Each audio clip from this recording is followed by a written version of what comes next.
زینب یتیم ہونے سے بچ جائے گی، حسین یتیم ہونے سے بچ جائیں گے، حسن یتیم ہونے سے بچ جائیں گے، آپ کا گھر ڈوبنے سے بچ جائے گا، مولا آپ کی جان بچائے گی۔ سو رہا ہے تو سونے دو، نماز پڑھاؤ اور پڑھا کے گھر کو آ جاؤ۔ مگر تاریخ یہ بتاتی ہے کہ میرے مولا کو معلوم ہے کہ مجھے قتل کرنے کے لیے آیا۔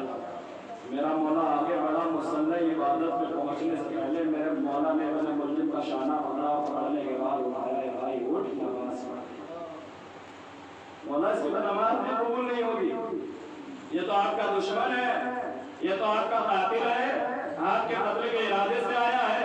مولا آپ چاہیں تو اپنی جان بچا سکتے ہیں، مولا یہ آپ اسے اٹھا کیوں رہے ہیں؟ میرا مولا اسے اٹھاتا ہے، مصلی عبادت پر بعد میں جاتا ہے، پہلے ابن ملجم کا شانہ ہلاتا ہے، بھائی اٹھ نماز پڑھ لے، بھائی اٹھ نماز پڑھ لے۔ مولا ایسا کیوں کر رہے ہیں؟ کہا اس لیے کر رہا ہوں تاکہ کل آنے والا مورخ لکھے کہ جو علی اپنے قاتل کو بے نمازی دیکھنا پسند نہ کرتا ہو، وہ اپنے چاہنے والوں کو بے نمازی دیکھنا کیسے پسند کرے گا؟ جس علی کو قاتل بھی بے نمازی پسند نہ ہونا، بے نمازی ہونا اللہ اکبر آل محمد کی نگاہ میں کتنا بڑا جرم ہے کہ مولا اپنے قاتل کو بیدار کرائے۔ ہر امام نے وصیت، ہر امام نے وصیت، اگر لفظوں میں اترا جائے تو نکلنا مشکل ہو جائے۔ دوسرا جواب جو یہ جہنمی دیں گے، وَلَمْ نَكُ نُطْعِمُ الْمِسْكِينَ۔ سیکنڈ آف آل جو دوسرے نمبر کا جواب ہے وہ یہ ہے کہ ہم دنیا میں بھوکوں کو کھانا نہیں کھلاتے۔ اب قرآن نے اتنی آسانی سے کہہ دیا کہ ہم یہ سمجھ رہے ہیں کہ اس کا کوئی تعلق ہم سے ہے ہی نہیں۔ ہمارے دروازے سے تو کوئی فقیر خالی جاتا ہی نہیں، کوئی سڑک پہ مل جائے تو اس کو 10 روپے دے دیتے ہیں، کوئی گھر پہ آ جائے تو اسے 100 روپے دے دیتے ہیں۔ ویسے بھی یہ قوم تو نظر و نیاز میں سب سے آگے ہے، بغیر مانگے عطا کرنے والی قوم ہے، ہر جگہ پہ بانٹنے والی قوم ہے، لہذا ہم یہ سمجھتے ہیں کہ اس کا تعلق ہم سے نہیں ہے۔ یہ جو جہنمی کہہ رہے ہیں وَلَمْ نَكُ نُطْعِمُ الْمِسْكِينَ، ہم دنیا میں بھوکوں کو کھانا، مسکینوں کو کھانا نہیں کھلاتے تھے۔ مگر قرآن اتنی آسان گفتگو نہیں کرتا۔ در حقیقت اگر ہم قرآن کی زبان کو سمجھ نہیں پا رہے ہیں تو اس کا مطلب یہ ہے کہ ہمارا شعور اس منزل پہ نہیں ہے کہ جہاں پر قرآن گفتگو کر رہا ہے۔ قرآن اشاروں میں کیا کہہ رہا ہے؟ لیکن اس بات کو میں واضح کر دوں گا آپ کے سامنے۔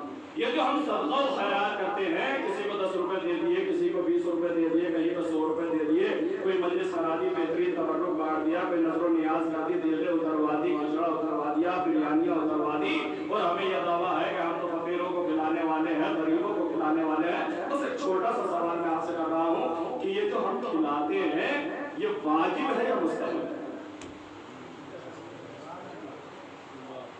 مستحب ہے نا؟ اور مستحب وہ ہے کہ جس پہ اللہ عذاب، قیامت میں کوئی چیک پوسٹ ایسا نہیں ہوگا جہاں پہ مستحبات چیک کرنے کے بعد اسے جہنم میں بھیجا جائے کہ تو نے نماز شب نہیں پڑھی لہٰذا جہنم میں چلا جا، تو نے غریب کو یہ نہیں دیا لہٰذا جہنم میں چلا جا، تو نے فلاں کو یہ نہیں دیا لہٰذا جہنم میں چلا دیا۔ اگر مستحب ہے تو اس کا حساب و کتاب گریز ہے، اگر کیا ہے تو یہ فالتو لے جاؤ، اللہ کی طرف سے عطا ہے۔ اگر کسی نے مستحب واجب کے ساتھ انجام دیا ہے تو یہ لے جاؤ، اگر نہیں انجام دیا ہے تو اللہ اس کا حساب و کتاب نہیں کرے گا، اس لیے کہ مستحب انسان کی جو سب سے بڑی ڈیوٹی ہے وہ ہے واجبات اور محرمات کی۔ انسان اپنی واجب کاموں کو ادا کر دے اور حرام چیزوں سے رک جائے، اس سے کامیاب زندگی نہیں ہے۔ اور اس کامیاب زندگی پہ بھی کامیابی وہ ہے جو واجبات کے ساتھ مستحبات کو بھی انجام دے، ورنہ اللہ کی طرف سے کوئی فرض نہیں کیا گیا، کوئی کمپلسری نہیں ہے، کوئی اس کے اوپر کوئی انسٹرکشن نہیں لگا ہے، کوئی ڈائریکشن نہیں ہے اللہ کا کہ اگر یہ نہ کیا تو جہنم میں ڈال دیں گے، یہ نہ کیا تو جہنم میں ڈال دیں گے۔ جو واجبات ہیں انہیں پر تو ہے کہ اگر کرا ہے تو اللہ کی عطا ہے، اور اگر نہیں کیا ہے واجبات کو چھوڑا ہے تو اللہ جہنم میں ڈالے گا۔ تو یہ جو ہم بانٹتے ہیں، کسی کو 10 روپے دے دیے، کسی کو 20 روپے دے دیے، یہ جو ہم دیگیں اترواتے ہیں، یہ جو ہم کھچڑے اترواتے ہیں، یہ جو ہم تبرکات بانٹتے ہیں، یہ ذہنوں سے غلط فہمی نکال دیں کہ اللہ ہم سے خطاب نہیں کر رہا ہے، اس لیے کہ یہ چیزیں ہیں مستحب۔ اور جہنمی کہہ رہے ہیں کہ ہمیں جہنم میں اس لیے بھیجا گیا کہ ہم بھوکوں کو کھانا، اس کا مطلب یہ ہے کہ یہ بات کسی مستحب حق کی نہیں کر رہے ہیں، یہ کسی واجب حق کی بات کر رہے ہیں۔ پوری توجہ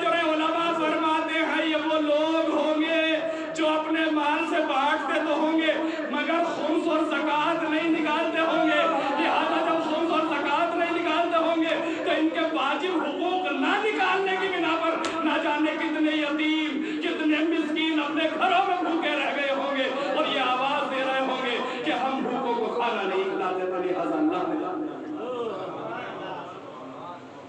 قرآن کتنی عظیم گفتگو کر رہا ہے وَلَمْ نَكُنْ نُطْعِمُ الْمِسْكِينَ ہم مسکینوں کو کھانا نہیں کھلاتے. اس کے بعد قرآن آواز دیتا ہے کہ تیسرا گناہ جو یہ جہنم میں اپنا گنائیں گے وہ گناہ یہ ہوگا جو کہیں گے وَكُنَّا نَخُوضُ مَعَ الْخَائِضِينَ. بڑی عظیم گفتگو ہے. دیکھیں ہم سب کچھ کرتے ہوئے بھی نماز بھی کر رہے ہیں, عزاداری بھی کر رہے ہیں, آل محمد کے چاہنے والے بھی ہیں, ان کے لیے رات دن جاگ رہے ہیں, اپنا پیسہ بھی لٹا رہے ہیں, ان کے پیچھے اپنی جان دے رہے ہیں, دینی چاہیے. مگر اس کے باوجود کہیں نہ کہیں ہم اس معاملے پہ آنے کے بعد اٹک جاتے ہیں. یہ جہنمی اپنا تیسرا گناہ گنائیں گے وَكُنَّا نَخُوضُ مَعَ الْخَائِضِينَ. دنیا میں جب بھی حق اور باطل کا ٹکراؤ ہوتا تھا تو ہم یہ نہیں دیکھتے تھے کہ حق والا کون ہے اور باطل والا کون ہے, ہم یہ دیکھتے تھے کہ پارٹی کون سی مضبوط ہے. ہم یہ دیکھتے تھے کہ کس کی اپروچ زیادہ ہے, کس کی نیتا گیری زیادہ ہے, کس کی پاور زیادہ ہے, کس کے پاس پیسہ زیادہ ہے, کس سے کیا فائدہ ہو سکتا ہے. یعنی ہم كُنَّا نَخُوضُ مَعَ الْخَائِضِينَ, ہم دنیا میں ہمیشہ باطل پرستوں کا ساتھ دیا ہے. آجی ہمارے سامنے مسئلہ ہے, چاہے ہمارے گھر کا مسئلہ ہو یا گھر کے باہر کا مسئلہ, چاہے امام باڑے کا مسئلہ ہو یا مسجد کا مسئلہ, چاہے عزاداری کا مسئلہ ہو, چاہے سماج کا کہیں کا بھی مسئلہ ہو, ہمیں حق کو دیکھنا ہے. تو حق کو دیکھنا ہے تو حق پرستوں کے ساتھ چلنا ہے. كُنَّا نَخُوضُ مَعَ الْخَائِضِينَ. دنیا میں جب بھی حق اور باطل کا ٹکراؤ ہوتا تھا تو ہم باطل پرستوں کا ساتھ دیا کرتے تھے, اس لیے ان کا ناشتہ مضبوط ہوتا تھا, ان کی دعوتیں مضبوط ہوا کرتی تھیں, ان کی پاور مضبوط ہوا کرتی تھی. ان غریبوں سے کیا ملنے والا ہے, وہ تو مار ہی رہا تھا, انہوں نے بھی سٹار دیا, چل پیچھے, اس کی ہمتوں کو دبا دیا. لہذا قرآن کہہ رہا ہے کہ جہنمی کہیں گے كُنَّا نَخُوضُ مَعَ الْخَائِضِينَ, ہم مسلسل باطل پرستوں کا ساتھ دیا. چوتھا جواب جو جہنمی دیں گے وَكُنَّا نُكَذِّبُ بِيَوْمِ الدِّينِ. چوتھا جواب جو جہنمی دیں گے وہ یہ دیں گے کہ ہم دنیا میں قیامت کے دن کو جھٹلایا ہے. اب پھر ہم یہ سمجھیں گے کہ صاحب یہ بھی بات قرآن ہم سے نہیں کہہ رہا ہے, اس لیے کہ اگر سروے کیا جائے تو جو بھی لا الہ الا اللہ محمد رسول اللہ کہنے والا ہے, مسلمان ہے, وہ قیامت کے دن پہ بلیو رکھتا ہے, ایمان رکھتا ہے, یقین رکھتا ہے. کوئی مسلمان آپ کو دنیا میں ایسا نہیں ملے گا جو کلمہ پڑھتا ہو, اپنے آپ کو مسلمان کہتا ہو اور وہ یہ کہتے کہ صاحب قیامت نہیں آئے گی. 1% لوگ بھی آپ کو ایسے نہیں ملیں گے. مگر میں یہ کہہ رہا ہوں, دعوے سے کہہ رہا ہوں کہ جہنم میں جانے والے اکثر لوگ وہ ہوں گے کہ جو جہنم قیامت کے دن کو چھپلاتے ہیں. 99.9% لوگ 99.9% لوگ جہنم میں جو جائیں گے اس وجہ سے جائیں گے کہ وہ قیامت کے دن کو چھپلا ہے. مگر اگر ہم دنیا میں سروے کریں تو کوئی ایک بھی مسلمان ایسا ملنے والا نہیں ہے, اس لیے کہ ہم ظاہر دیکھ رہے ہیں, ہم زبانوں کو دیکھ رہے ہیں کہ صاحب یہ زبان سے کوئی انکار کر نہیں رہا. یہ تو صاحب کہہ رہا ہے کہ صاحب قیامت رسول دین میں 5واں قیامت ہر انسان مان رہا ہے, چاہے وہ اہل سنت ہو یا شیعہ ہو, وہ تیسرے نمبر پہ قیامت گرا دیتے ہیں, ہم 5ویں نمبر پہ قیامت گراتے ہیں. فرق کوئی نہیں, وہ بھی قیامت مانتے ہیں, ہم بھی قیامت مانتے ہیں. یعنی پوری مسلم پاپولیشن اس عقیدے کو مانتی ہے کہ قیامت آئے گی. مگر قرآن کہہ رہا ہے کہ جہنم میں جانے والے یہ آواز دیں گے کہ ہم جہنم میں اس لیے ڈال دیے گئے, سفر کے حوالے اس لیے کر دیے گئے کہ ہمیں دنیا میں قیامت کے دن کو چھٹلایا گیا. اب دیکھیں کس طریقے سے دنیا جھٹلاتی ہے قیامت کے دن کو. میں مثال سے واضح کر دوں, ایک بچہ ہے باہر سڑک پہ کھیل رہا ہے, صبح کا ٹائم ہے, گلی ڈنڈا بجا رہا ہے, بچے کھیل رہا ہے. میں نے دیکھا اور دیکھنے کے بعد سوال کیا کہ صاحب یہ بچہ اسکول کیوں نہیں گیا؟ اس لیے نہیں گیا کہ اس نے اپنے ماں باپ سے کہہ دیا کہ مجھے پڑھنا کچھ نہیں رکھا پڑا, مجھے اسکول نہیں جانا. مگر میرا بچہ, اس نے تو زبان سے منع نہیں کیا کہ مجھے پڑھنا نہیں ہے. میں نے بھی اپنے بچے کو تعلیم دلانے کے لیے شہر کے بہترین اسکول میں, کانوینٹ اسکول میں بھیجا. بہترین بس لگائی, بہترین ڈریس, بہترین سلیبس, بہترین ٹیوٹر, بہترین ٹیچر, سب پڑھانے والے بالکل اچھے, مینجمنٹ بالکل اچھا.